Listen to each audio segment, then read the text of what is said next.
The Berenstain Bears and Too Much TV by Stan and Jan Berenstain.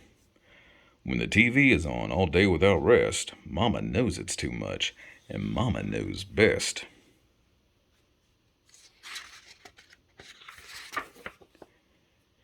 It was a fine spring day in Bear Country. The bluebirds were singing, the trout were leaping, and except for one small cloud of dust billowing behind the school bus as it came over the hill, the air was sparkling clean.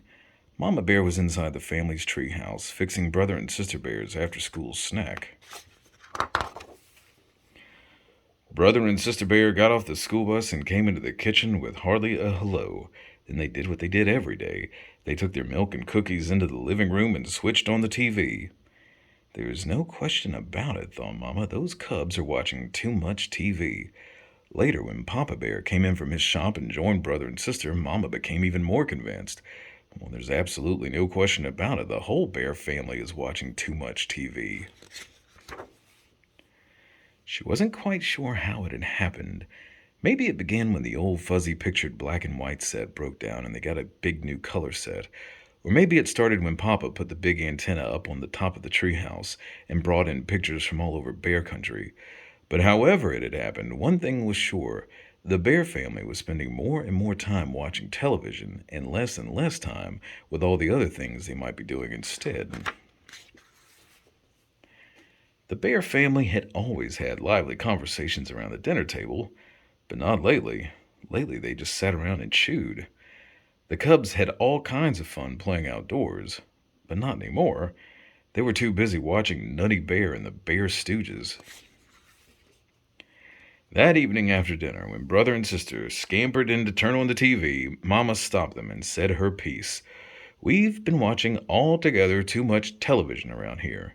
"But Mama," said Brother, "Nutty Bear is coming on and we'll miss it." "And the Bear Stooges," added Sister. "Well, you'll just have to miss them," said Mama firmly. "And furthermore," she added, "you may as well get used to the idea because there's not going to be any television around here for a whole week."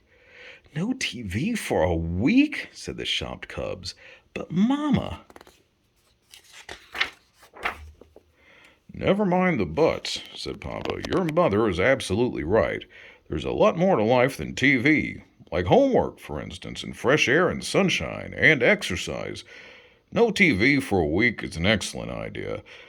Now, if you'll excuse me, there's a sports show I want to watch." "Just a moment, Papa," said Mama. "No TV for a week means you too."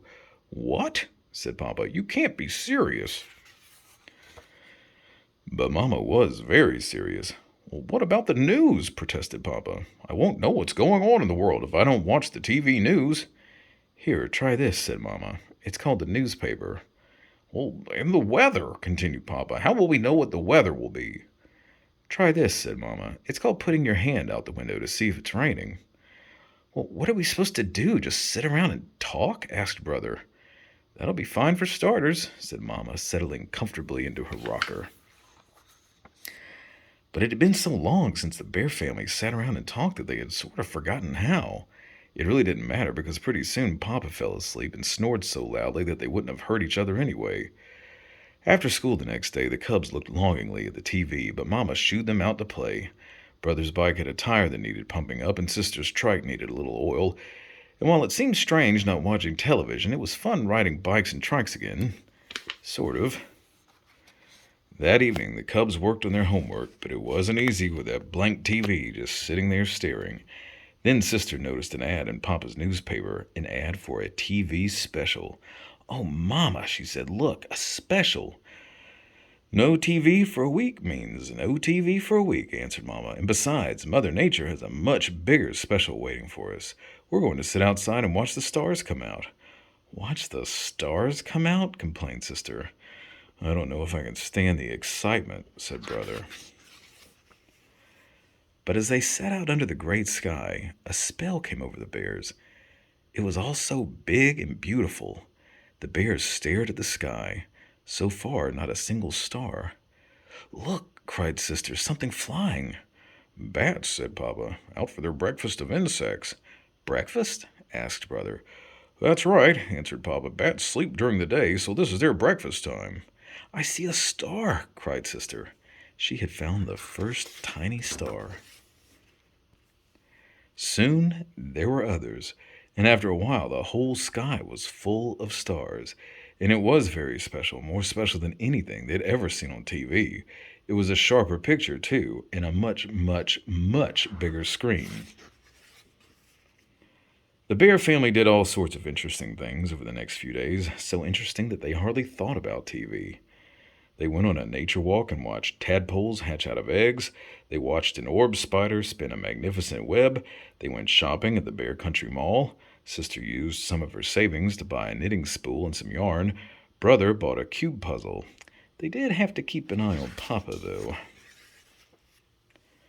When they were at the mall, the Cubs caught Papa in the TV store sneaking a look at a game show. Another time he went downstairs in the middle of the night for a peek at the Late Late movie, but Mama and the Cubs stopped him just in time. The next evening, it was the last day of their no TV week. The Bear family was having a lively conversation at the dinner table. They all agreed that the week had been a success, but Brother had a question. Mama, he asked, what is it you don't like about TV? What do you have against it? Goodness, said Mama, I don't have anything against TV. I like it. What I'm against is the TV habit, sitting in front of it day after day like old stumps waiting for dry rot to set in. Well, said Brother, tomorrow I'm going to get a whole bunch of snacks and watch TV all day. Me too, said Sister. Me too, said Papa.